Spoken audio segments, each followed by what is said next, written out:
Assalamualaikum warahmatullahi wabarakatuh. Kembali lagi di channel Madrasah Al-Islam Mantur di konten kesayangan kita, podcast Bincang Al-Islam. Oke, kali ini kita sedang berada di studio tercinta kita bersama bintang tamu kita, Mas Ahmad Maulana Syafarudin. Hai. Hai. What's up my bro? Oke, Apa kabarnya? baik.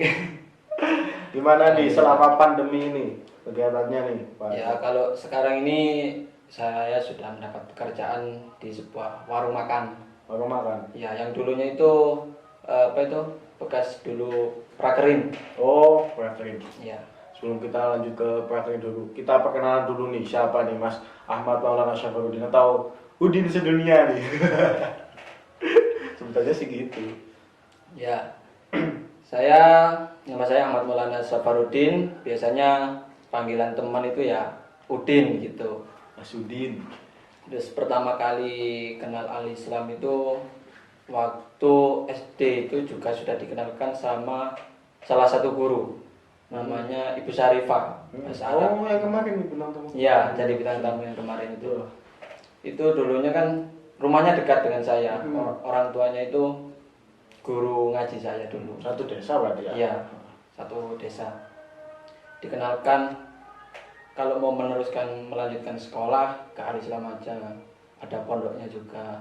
Nah, dulu tuh sebenarnya nggak minat pondok itu, nggak minat. Terus kenapa kok bisa minat? Nah, itu di SD itu dulunya ada sistem checklist sholat 5 waktu. Nah, di situ saya pernah checklist tapi saya nggak sholat gitu. Oh, jadi Nah, jadi cuma itu doang ya, nggak sholat ya? ya nggak sholat, nggak full 5 waktu, nggak full tapi saya fullkan di. Oh, di situ. gitu. Iya. Oke, guys. Jadi dari situ karena sering mengaji sore, bahwasanya kalau orang yang suka dusta, bohong, nanti masuk neraka kan gitu. Jadi setelah itu mendapat pikiran, waduh, kalau sholatnya nggak 5 waktu nanti dapat dosa, apalagi sering berbohong gitu kan. Akhirnya kalau di rumah kan gak ada yang ngoprak-ngoprak istilahnya itu. Jadi ya udah wis mondok aja biar sholatnya itu 5 waktu Oh, tercukupi jadi lah. latar belakangnya seperti itu ya? Iya. Ya kan, dosanya 2 kali tuh Mas ya? Iya. Udah Nggak sholat, masih bohong. Nah, itu. ada gurunya lagi ya. Jadi seperti itu.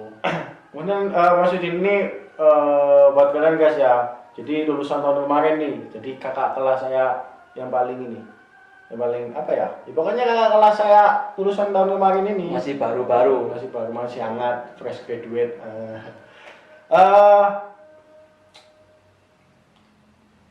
Dulu MTS Di sini juga MA di sini Al-Islam sudah juga. 6 tahun di sini guys. 6 tahun di Al-Islam. Berarti sudah tahu dong seluk-beluknya Al-Islam lagi. Ya, lumayan lah. Kayak gimana nih menurut pandangan dari seorang Mas Udin nih? Al-Islam itu bagaimana? Kalau menurut saya Al-Islam itu yang pertama yang terkenal di Al-Islam itu tentang pramuka. Dari SD-SD kan per tahun pasti ke SD-SD untuk mempromosikan sekolah. Nah, di situ kebanyakan kalau daerah saya situ kesini itu yang pertama karena di sini itu terkenal dengan pramuka. Iya. Dan juga ada pondoknya. Pondoknya dekat, jadi tidak jaraknya kan dekat, jadi tidak buang-buang waktu. Apalagi kemana jauh kalau pulang pergi kan capek juga kan. Iya. Sekolah di sini kan juga dapat ilmu agama, ilmu umum juga dapat, pondok dapat, apalagi di sini aliyah ITS itu. Terus mungkin kesannya Mas Udin selama bersekolah di Al-Islam ini? Menurut saya tidak terlupakan lah. yang tidak terlupakan itu ketika saya ikut dalam organisasi dan juga pertandingan gitu. Itu yang paling berkesan, yang paling dulu itu saya nggak percaya setelah lulus bakal kangen masa-masa sekolah. Dulu tidak percaya, dan sekarang saya Soalnya suatu momen itu bakal dikangen setelah kita lulus gitu. Setelah kita udah nggak, wah kok kayak gini lagi, jadi kangen gitu kan. Apalagi selama ini Mas, pandemi ini wah benar-benar menguji kita, menguji saya. Mas Udin kan udah lulus nih. Iya. Tapi masih kemarin udah pandemi ya? Iya sudah. Atau ujian? Jadi nggak ada ujian nasional. bersyukur atau gimana nih ada ujian nasional? Ya kalau menurut saya pribadi ya bersyukur saja lah. Kemudian for your info nih, fun fact-nya, Mas Udin ini pernah menjadi ketua OSIS, ya kan, benar kan? Iya. Ketua OSIS, MTS dan MA. Waduh, pengalamannya pasti banyak nih. Ini pernah nggak kepikiran memang Mas Udin ini, wah ini saya jiwa-jiwa pemimpinnya ada, saya bakal jadi pemimpin, jadi ketua OSIS gitu. Pernah nggak gitu? Kalau seperti itu enggak. Enggak. Dulu itu awal menjadi ketua OSIS di MTS itu kan kelas 8 ya. Kelas 7 itu ada pendaftaran seleksi masuk OSIS, itu saya nggak ikut. Karena kata-kata teman pondok, OSIS itu soro, Iya. sing salah. Soro. Jadi saya takut, orangnya penakut, jadi saya nggak ikut. Setelah kelas 8, naik kelas 8, salah satu guru di sekolah, di madrasah, saya dicalonkan. Jadi langsung jadi ketua Iya. ya?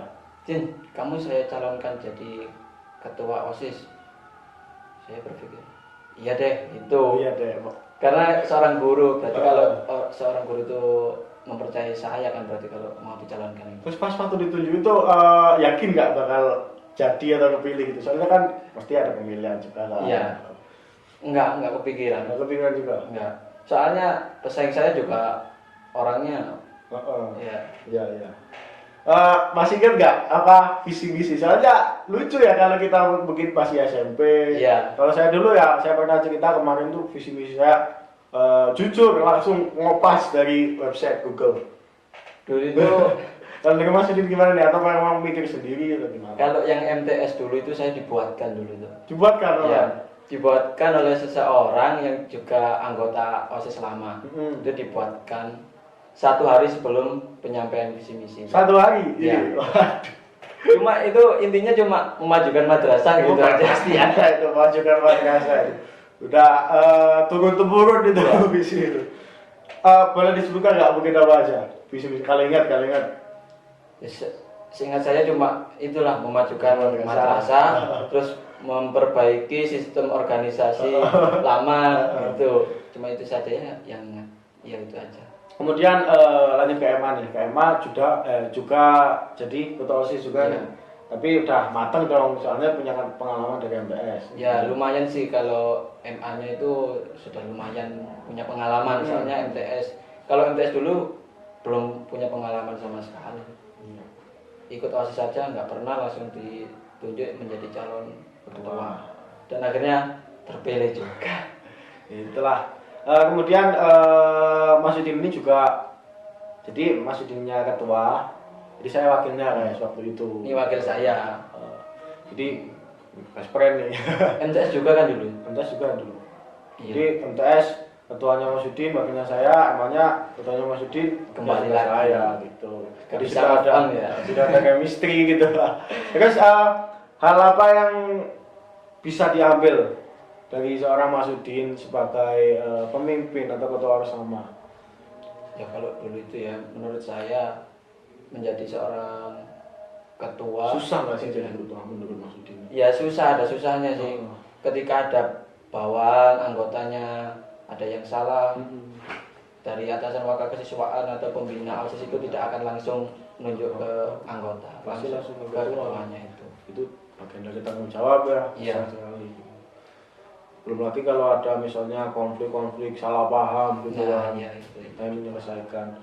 Nah, ini ada sini. Ya kita bingung juga mau gimana. Terus kemudian setelah lulus nih, Setelah lulus dulu kemarin pernah boyong dari pondok. Boyong dari pondok. kenapa nggak memilih boyong dari pondok? Selama 1 bulan, kurang lebih cuma 1 bulan, karena di rumah kan adik 3 sudah mau sekolah, jadi orang tua ya membantulah istilahnya. Oh, punya saudara juga. Iya. 3 anak. 3 anak apa? 3 saudara ya. Ya, membantu di rumah. Setelah itu tiba-tiba selama 1 bulan itu kan saya juga mencari lowongan pekerjaan, melamar di mana-mana nggak diterima. Akhirnya saya putuskan kembali lagi ke pondok. Kembali ke tadi ya, kenapa memilih boyong ke pondok? Boyong ke pondok, boyong dari pondok. Iya, boyong dari pondok karena adik 3, orang tua ya seperti itu, jadi ingin keluar dari pondok membantu untuk membiayai adik sekolah lah. Ya Mas Udin ini berarti ya. Apa namanya? Kalau nama pertama? Barep. Bareng. Bahasa Indonesia apa? Barep. Anak ya anak pertama lah. Pasti ininya tinggi ya. Iya. Harapan dari orang tuanya soalnya buat ini adik-adiknya. Tanggung jawab juga seperti itu. Boyong dari pondok itu mencari pekerjaan, lamar di mana-mana, cuma mentok sampai interview lah, tapi tidak diterima. Setelah itu selama kurang lebih 1 bulan, 1 bulan di rumah kok seperti ini gitu. Daripada nganggur, mending kembali ke pondok aja. Sebenarnya mau pindah pondok, cuma kata orang tua sudah gak punya dana gitu. Ya udah, jadi kembali lagi ke pondok sini. Akhirnya selama di sini kurang lebih 2 minggu langsung dapat kerjaan itu. Ya kalau saya kira itu barokahnya pondok lah. Gitu. Kerja di tadi ya. Iya. Di mana? Warung makan. Warung makan. Oh maaf nih, nanya nih. Iya. Emang dari Mas Udin nggak ada keinginan untuk kuliah atau gimana? Masuk ke perguruan tinggi? Kalau kuliah itu ada, cuma nggak terlalu besar ingin kuliah gitu. Karena apa? Karena ya yang pertama itu ya biaya. Cuma kemarin ya sempat ikut itu. Ya, cuma nggak lolos, ya udah dari itu aja udah cukup gitu.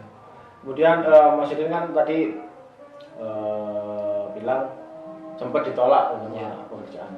Terus sempat nggak loyo, aduh ditolak terus, malah gak semangat atau lagi?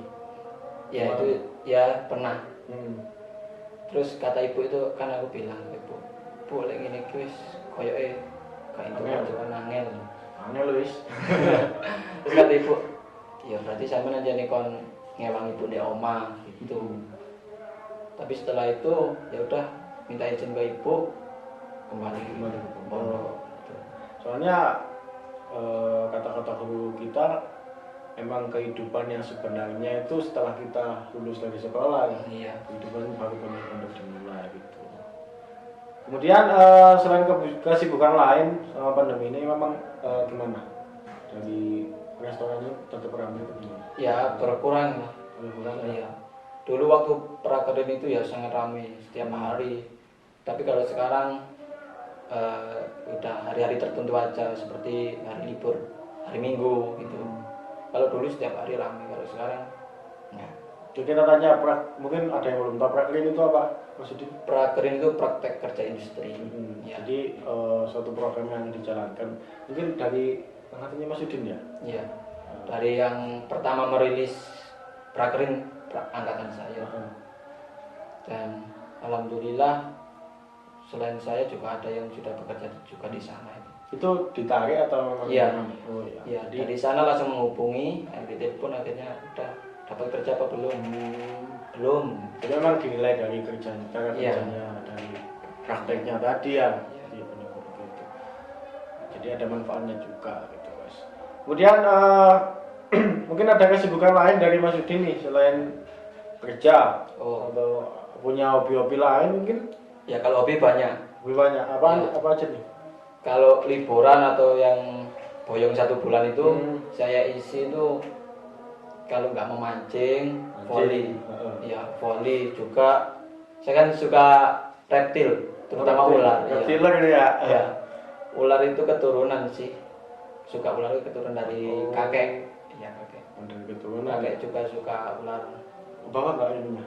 Bawah ada. Ada ular. Saya bawa 1. Jadi kita tiga makhluk hidup di sini. Oh enggak sih sama operator. Tapi ini ularnya aman nggak ya? Aman. Aman kan ya? Aman. Waduh.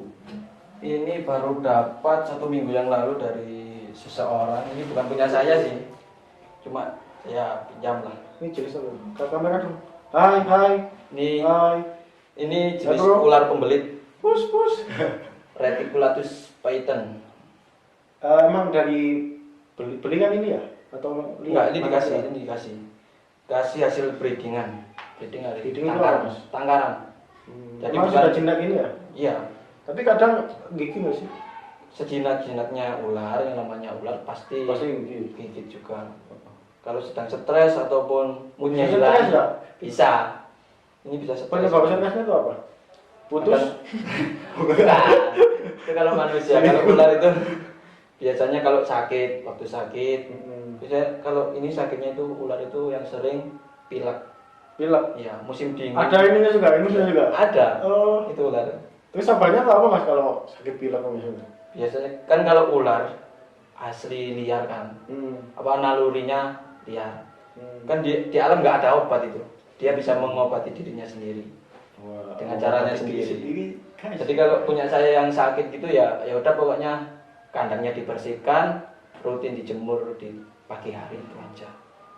Tapi jangan dibawa ke pasar ini mas. Oh, Ditangkap polisi. Mana nggak pakai masker ini. Ini guys ya apa namanya? Kalau gigit nih ke terhadap ininya apa? Mangsanya apa? Ada bisanya nggak kalau itu? enggak. Kalau ini enggak. Ini cara melumpuhkan mangsanya atau musuhnya dengan membelit saja. Makanannya apa ini mas? Kalau makanan ya seperti ayam, Waduh, ayam. ayam sejenis itulah.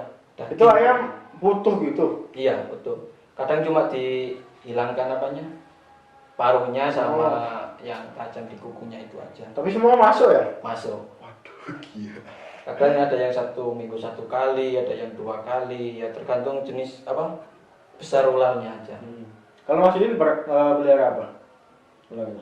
Di rumah sih ada ular lokalan, namanya aja. Seperti ular apa itu namanya? King koros itu. Kalau Mas Udin belajar kayak apa? Jinakin ular ini tuh belajar dari mana? Kalau Nonton jinakin YouTube mungkin? Nonton enggak. mandi? Enggak pernah. Enggak pernah belajar, cuma ya emang kan suka. Jadi dulunya itu dari kakek, nggak diajarin sih, cuma lihat kakek caranya ambil ular itu dari mana. Harus hati-hati intinya. Sebenarnya kalau ambil ular dari kandang itu nggak boleh langsung pakai tangan. Pakai itu ya? Apa namanya? Pakai tongkat ular, namanya hook. Hook. Ya, istilahnya hook. Kali ini cara ambilnya mungkin ke penonton biar tahu. Ya mungkin kalau ada yang liar masuk ke rumah, Masuk ke rumah mungkin. itu kita pakai alat seadanya. Kalau nggak punya hook, bisa pakai kayu yang bercabang. Itu dipukul atau gimana? Enggak, kalau dipukul mati kasihan nanti sakit. Ya enggak, kalau pakai cabang kayu ya langsung di belakang leher. Oh, langsung ke ininya. Iya. Belakang leher langsung ambil kepalanya seperti ini. Jangan ambil kepalanya dari depan. Kenapa tuh? Bisa kemungkinan gigit. Ya. Jadi dari belakang seperti ini. Langsung aman ya? Aman. Ya.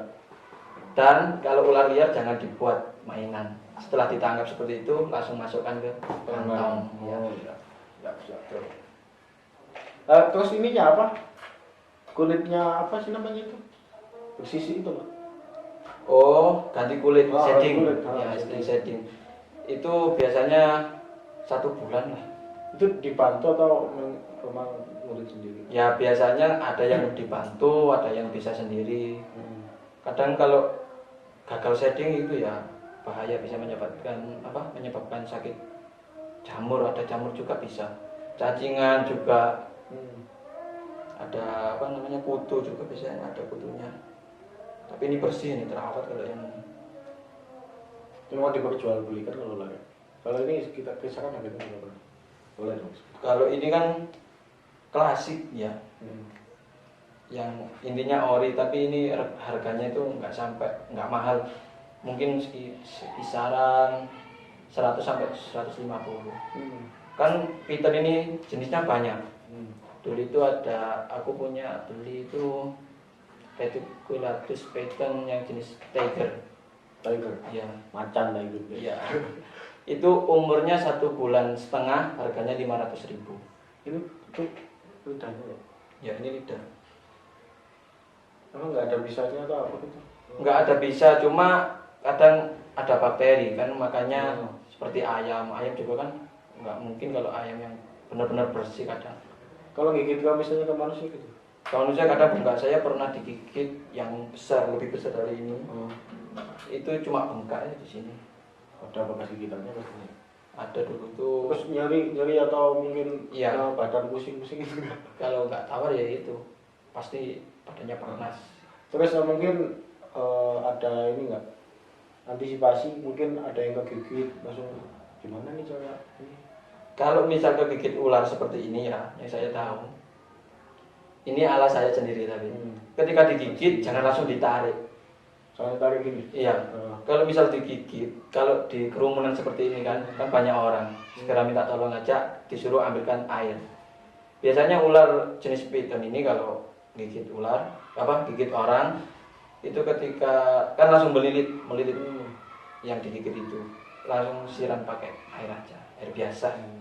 Tuh pengalaman saya. Terus mitosnya nih, ibu saya sendiri ini sih yang bilang kalau ada ular kasih garam, emang bener nggak? Enggak. Takut garam. Enggak. Boleh kita sekarang juga boleh. Enggak takut. Salah dong berarti. Itu loh, kalau menurut saya mitos Oh, itu ular yang ditunggangi makhluk halus itu aja. Ular yang tunggangi Makhluk halus aja. Sebenarnya itu menurut saya. Gila. Tapi kalau ular alam enggak takut. Nggak takut ya. Enggak takut. Dimakan mungkin. Karena ada juga katanya kalau ular itu takut sama bambu kuning atau apa itu. Ya takut, kalau dipukulkan kan takut gitu. Iya, pasti. Tapi kalau cuma dikasihkan enggak. Gitu loh. Terus gini, bertelur mungkin langsung Iya. beberapa butir. Kalau Banyak, sampai 30 sampai 40-an lah. itu netas semua. Enggak, tergantung suhu. Suhu itu sangat terkadang 30 atau 40 telur itu yang menetas hanya 2 3 itu aja. 40 telur. Ya, tapi kalau di penangkaran breeding yang sudah handal ya lebih banyak lah. Tapi enggak pasti semua bisa hidup. Terus ular bisa nggak ini kawin silang? Kawin silang gimana? Maksudnya sama jenis lain? Ya nggak bisa. Nggak bisa ya? Sama sesama python bisa, meskipun jenisnya beda itu. Terus sisinya ini tergantung induknya atau gimana? Iya, tergantung induknya, tergantung pasangannya. Misal ini kan klasik, disilangkan sama tiger, ya motifnya nanti beda. Beda juga. Ya. Bisa sate guys. Bisa sate. Udah lama ini Mas Udin suka ular apa? Iya, suka memelihara ular. Yes, sudah lama dari kecil. Udah kecil? Iya, dari petualang ya? Ya dulu itu suka sering ke sawah. Di sawah kan banyak ular gitu. Saya kaget kalau misalnya jalan gitu semua ada ular depan. Iya. Dulu itu pernah ikut membajak sawah. Di belakangnya ambilin belut, ada belut kan. Lah saya salah menangkap, saya kira belut, ternyata ular. Iya, ular sawah. Akhirnya digigit, enggak digigit sih, cuma luka sedikit itu kena taringnya. Kapok nggak setelah itu? Enggak. Iya, enggak. Namanya juga suka ya. Iya. Dulu itu juga pernah digigit di sini. Sini? Iya. Dapat. Kok bisa? Iya, dapat. Itu malam hari ada seseorang yang cari ikan mancing di sini Kali Lesti. Itu menemukan baby reticulatus. Baby baru masih anakan dong? Iya. Sekitar masih kecil pokoknya. Saya kalau gigit. Iya. Itu dikasihkan ke lalu disuruh saya disuruh untuk merawat. Pagi-pagi saya mandikan diam saya sini. Setelah itu terkena nafas saya langsung di sini. Nafas. Ya udah. Setelah itu saya minta tolong teman-teman langsung digambir banyu. Ini bekas ya? Enggak lah, kalau sekarang sudah nggak ada. Dulu itu seingat saya 18 gigi di sini. Oh, ini giginya ada berapa sih, Bang? Banyak. Kalau yang paling besar yang gigi saya itu ada sekitar 56 lebih dulu. Kalau saya ular mungkin ada lagi karena reptil kan ya. Saya pernah lihat Mas Udin pelihara itu apa namanya? Apa? Musang. Musang. Ya, musang. Bukan reptil, kalau musang ya, mamalia. Oh iya. Ya itu juga suka itu memelihara itu karena ingin saja sih.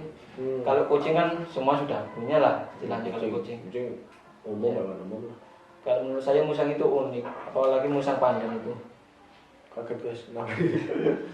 Iya. punya saya itu musang pandan. Musang pandan itu sebenarnya dulunya hama. Sama. Iya, bagi warga Buat? itu hama. Makan kopi itu Oh iya. hama. Setelah itu sekarang sudah menjadi apa namanya? Sahabat lah. Banyak komunitas-komunitas musang di Indonesia. Kalau yang- musang makannya apa? Musang itu ya daging juga sih, daging, buah. Kalau punya saya dulu saya kasih daging itu seminggu sekali. Bahaya nggak sih kalau melihara musang? Ya ada bahayanya. Musang Stres. kan kalau di Jawa garangan ya bukan? Bukan. Bukan ya? Iya bukan. Kalau garangan ada sendiri.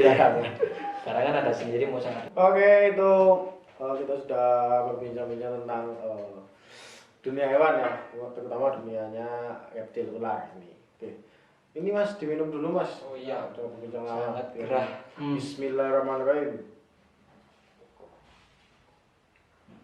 Minumnya air putih Mas ya. Iya. Soalnya menjaga imun tubuh kita nih. Soalnya pandemi kan ya. Iya. Biar inilah antibodinya kuat ya. Selain olahraga. Oke. Mungkin ada pesan dan kesan nih bagi Mas Udin teruntuk pemuda-pemuda yang masih sekolah, yang masih merintis dari MA mungkin atau dari MTS, pesan-pesannya nih buat adik kelas gimana? Ya, untuk teman-teman semuanya ya yang lagi menghadapi pandemi ini, sesibuk apapun kamu, jangan sampai kamu melupakan kewajibanmu sebagai hamba Allah. Kita ini diciptakan sebagai manusia itu berhak untuk memilih nasib kita, tapi kita tidak berhak untuk menentukan nasib kita. Betul sekali. Karena apa? Sang penentu nasib itu hanyalah Allah. Jadi kalau nasib kita semua ingin baik ya, kita dekati Allah, kita taat kepada Allah. Nah, itu saja lah. Jadi tetap menjalankan kewajiban kita lah. Iya. Terutama kita sebagai umat muslim, jadi sholat lah yang Sholat. paling penting 5 waktunya dijaga gitu Mas ya. Hmm. Oke, kita sudah berbincang lama dengan Mas Udin. Ularnya mungkin sudah haus juga. Harus ingin istirahat. Terima kasih guys telah menonton bincang-bincang kita dengan Mas Udin. Ya. Oke, terakhir dari saya tentang ular, jangan sampai mengambil ular yang liar, oke? Kalau mau ingin memelihara ular, cari di penangkaran ular yang ada di sekitar Anda. Ini ada adegan berbahaya, jangan ditiru. Jangan ditiru ya. Oke, terima kasih guys. Jumpa lagi ke next episode. Siapa bintang tamunya? Siapa? Tulis di kolom komentar. Terima kasih atas segala waktunya. Jangan lupa subscribe, comment, like, and share. Sekian dari kami. Saya Syafil Rolis. Saya Ahmad Maulana. Assalamualaikum warahmatullahi wabarakatuh.